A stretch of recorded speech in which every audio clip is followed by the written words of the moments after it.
RTV app వార్తల్ని క్షణాల్లో చదివే అవకాశం ఉంటుంది. ఒక న్యూస్ పేపర్, ఒక టెలివిజన్ ఛానల్ మీ చేతుల్లో ఎప్పుడూ ఉంటాయి.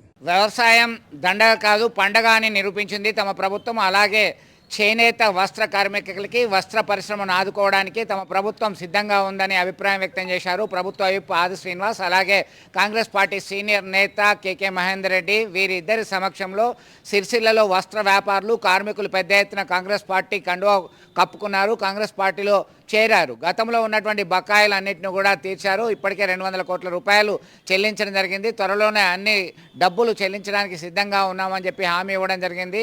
అలాగే వ్యవసాయ రంగాన్ని అభివృద్ధి పథంలో నడిపించడానికి రేవంత్ రెడ్డి ఆధ్వర్యంలో ఉన్నటువంటి సర్కార్ ముందు చూపుతో వ్యవహరిస్తుంది. అలాగే నేత కార్మికులు ఆందోళనకి గురి కావద్దు, ఎప్పుడు కూడా ఆత్మస్థైర్యం కోల్పోవద్దని ధీమా వ్యక్తం చేసేటువంటి ప్రయత్నంతో ఉండాలి, ఆత్మ విశ్వాసంతో ముందుకు వెళ్ళాలని చెప్పి సూచించడం జరిగింది. వారి ఆధ్వర్యంలో కాంగ్రెస్ పార్టీలో చేరినటువంటి కార్యకర్తలు నేతలందరినీ కూడా నేతలు అభినందించడం జరిగింది.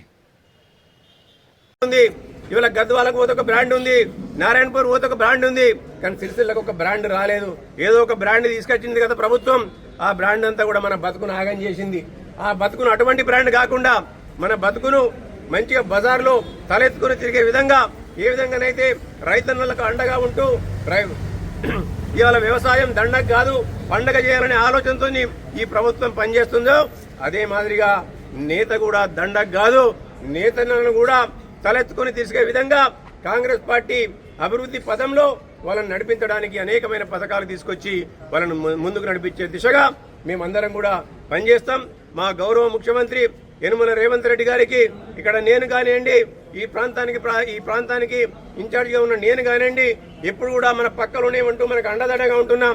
ఆది సీనన్న కానివ్వండి, అలాగే మన మంత్రివర్యులు మన పొన్నం ప్రభాకర్ గారు కానివ్వండి, పక్కనున్న మేడిపల్లి సత్యం గారు కానివ్వండి, ప్రతి ఒక్కరం కూడా శ్రీధర్ బాబు కూడా మేమందరం కూడా మీకు అండగా ఉండి ఇక్కడి సమస్యలను సావధానంగా పరిశీలించి పరిష్కరించి ఈ సిరిసిల్లకు ఉన్న ఏదైతే అనేకమైన అవకతవకలతో ఇక్కడ అపరిష్కృతంగా ఉన్న సమస్యలు ఉన్నాయో ఆ సమస్యలను తీర్చే దిశగా మేమందరం కూడా కృతనిశ్చయంతో ముందుకు సాగుతామని చెప్పి తెలియజేస్తూ మీకు సంబంధించినటువంటి ప్రముఖ వస్త్ర వ్యాపారులందరూ కూడా ఈ రాష్ట్రంలో గౌరవ ముఖ్యమంత్రి రేవంత్ రెడ్డి గారి నాయకత్వంలో అనేక సంక్షేమ కార్యక్రమాలతోటి అటు రైతన్నలు, ఇటు నేతన్నలు, అటు విద్యార్థులు, నిరుద్యోగులు, మహిళా తల్లులు అందరికీ ఓవైపు సంక్షేమాన్ని మరోవైపు అభివృద్ధిని సాధిస్తూ ముందుకు పోతున్న తరుణంలో వాటికి ఆకర్షితులమై ఈరోజు కాంగ్రెస్ పార్టీలోకి చేరుతామని మా చేతుల మీదుగా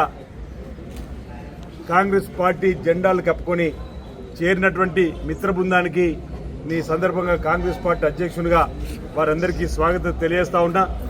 పెద్దలు దూడం శంకర్ గారు కానీ, అదేవిధంగా భాస్కర్ గారు కానీ, వస్త్ర వ్యాపారం సంబంధించినటువంటి అధ్యక్షుడిగా ఉన్నటువంటి, అదేవిధంగా ప్రధాన కార్యదర్శి ఉన్న రవి కానీ, గోవిందరావు కానీ, ఇంకా భూమయ్య కానీ, ఇంకా చాలా మంది పెద్దలు ఈరోజు వేనల పట్టణానికి సంబంధించి నేతన్నలకు ఈరోజు మేము ఉంటాం ఈ అభివృద్ధిలో ఈ ప్రభుత్వానికి చేదోడవదని చెప్పిన ఆలోచనతోటి ఈనాడు కాంగ్రెస్ పార్టీలో చేరినందులకు వారందరికీ నా వైపు నుంచి స్వాగతాన్ని తెలియజేస్తూ, ఈ రోజు నుంచి కాంగ్రెస్ పార్టీ కుటుంబంలో మీరు సభ్యులుగా చేరారు. మీ యోగక్షేమాలను కాంగ్రెస్ పార్టీ ప్రభుత్వం చూస్తుంది. మీరు కూడా కాంగ్రెస్ పార్టీ చేపట్టేటువంటి సంక్షేమ కార్యక్రమాల్ని, కాంగ్రెస్ పార్టీ ప్రభుత్వం చేపడుతున్నటువంటి ప్రతి కార్యక్రమం పేదలకు అందే విధంగా మీ వంతు సహకారాన్ని సమాజ సేవతో పార్టీ ఇచ్చేటువంటి పిలుపులో భాగంగా పాల్గొని ఈ ప్రాంతంలో ప్రతి ఒక్కరి తలలో నాలుకలాగా ఈ రోజు నుంచి మీరు కాంగ్రెస్ పార్టీ నాయకులుగా ప్రజల మధ్యలో ఉండి ప్రజా సమస్య పరిష్కార ధ్యేయంగా పనిచేయాలని చెప్పిన సందర్భంగా నేను సూచన చేస్తూ, రాష్ట్ర ప్రభుత్వం అటు రైతన్నల పండుగ ఈరోజు మహబూబ్ నగర్లో బ్రహ్మాండంగా జరుపుకుంటున్న సందర్భం, అదేవిధంగా నేతన్నలు సైతం ఈ ప్రభుత్వానికి అండగా నిలబడాలని చెప్పండి, నేతన్నలకు సంబంధించిన సమస్యల పరిష్కారం ధ్యేయంగా పనిచేసేటువంటి ప్రభుత్వానికి మద్దతుగా నిలబడాలని చెప్పని ఇక్కడ ఈరోజు సిరిసిల్ల పట్టణానికి సంబంధించినటువంటి ఇప్పటివరకు ఇతర పార్టీలో పనిచేసి కాంగ్రెస్ పార్టీలోకి రావడం అనేది ఇది స్వాగతించేటువంటి విషయం. ఇది ఓ మార్పుకు నాందిగా నేను భావిస్తా ఉన్నాను. ఈరోజు ప్రాంతంలో మీకు అండగా దండగా మీ కష్టాలు పాల్పంచుకునే విషయంలో ఏదైతే పాత ప్రభుత్వం గత ప్రభుత్వం 275 కోట్లు బకాయిలు పెట్టి పోయినటువంటి సందర్భంలో మీ అందరూ మా దృష్టికి తీసుకొచ్చినప్పుడు గౌరవ ముఖ్యమంత్రి రేవంత్ రెడ్డి గారి దృష్టికి ఇక్కడ ఉన్నటువంటి పెద్దలు పొన్నం ప్రభాకర్ గారు మంత్రులు కానీ, శ్రీధర్ బాబు గారు కానీ, ఇక్కడ ఉన్నటువంటి శాసనసభ్యులు అందరం కూడా తుమ్మల నాగేశ్వర గారికి వెళ్ళి గౌరవ ముఖ్యమంత్రి గారి దృష్టికి తీసుకొని వెళ్ళి దఫాల వారికి ఇప్పటి వరకు 200 పైచీల కోట్లు కూడా పాత బకాయిలు ఇచ్చేటువంటి కార్యక్రమాన్ని అమలు చేస్తుంది. ఏదైతే భూదాన్ పోచన్పల్లిలో మీరు ఎక్కువగా ఉన్న వస్త్రాన్ని గోదాములు పెట్టినరో ఆనాడు మీరు కండిషన్ అది అమ్మిన కొద్ది ఇవ్వాలని చెప్పండి. అది కూడా ఇప్పుడు అమ్మకం 50% దాటింది. అది కూడా మీకు త్వరలో ఇచ్చేటువంటి కార్యక్రమం కూడా ప్రభుత్వం చేస్తున్నటువంటి తరుణంలో ఈరోజు అనేక కార్యక్రమాలు ప్రధానంగా నేతలకు సంబంధించి మరి వస్త్రాలకు సంబంధించినటువంటి ఆర్డర్ ప్రభుత్వం ద్వారా రావాలని కోరినప్పుడు బహుశా 10 రోజుల క్రితమే గౌరవ ముఖ్యమంత్రి రేవంత్ రెడ్డి గారు వేవ్లో రాకంటే ముందే ఇంచుమించు 45 నుంచి 50 రోజులు సరిపడా పన్నుకు ఇవ్వడానికి కోసం కూడా మరి ప్రభుత్వం ద్వారా ప్రిన్సిపల్ సెక్రటరీ గారు రావడం, ఈరోజు ప్రభుత్వం కూడా ఒక చక్కటి ఆలోచన మీ అందరి చేనేత దినోత్సవం కూడా. మరిన్ని వీడియోస్ కోసం ఛానల్ ని సబ్స్క్రైబ్ చేయండి, లేటెస్ట్ అప్డేట్స్ కోసం వాట్సాప్ ఛానల్ ని ఫాలో చేయండి అండ్ లింక్ డిస్క్రిప్షన్ లో ఉంది.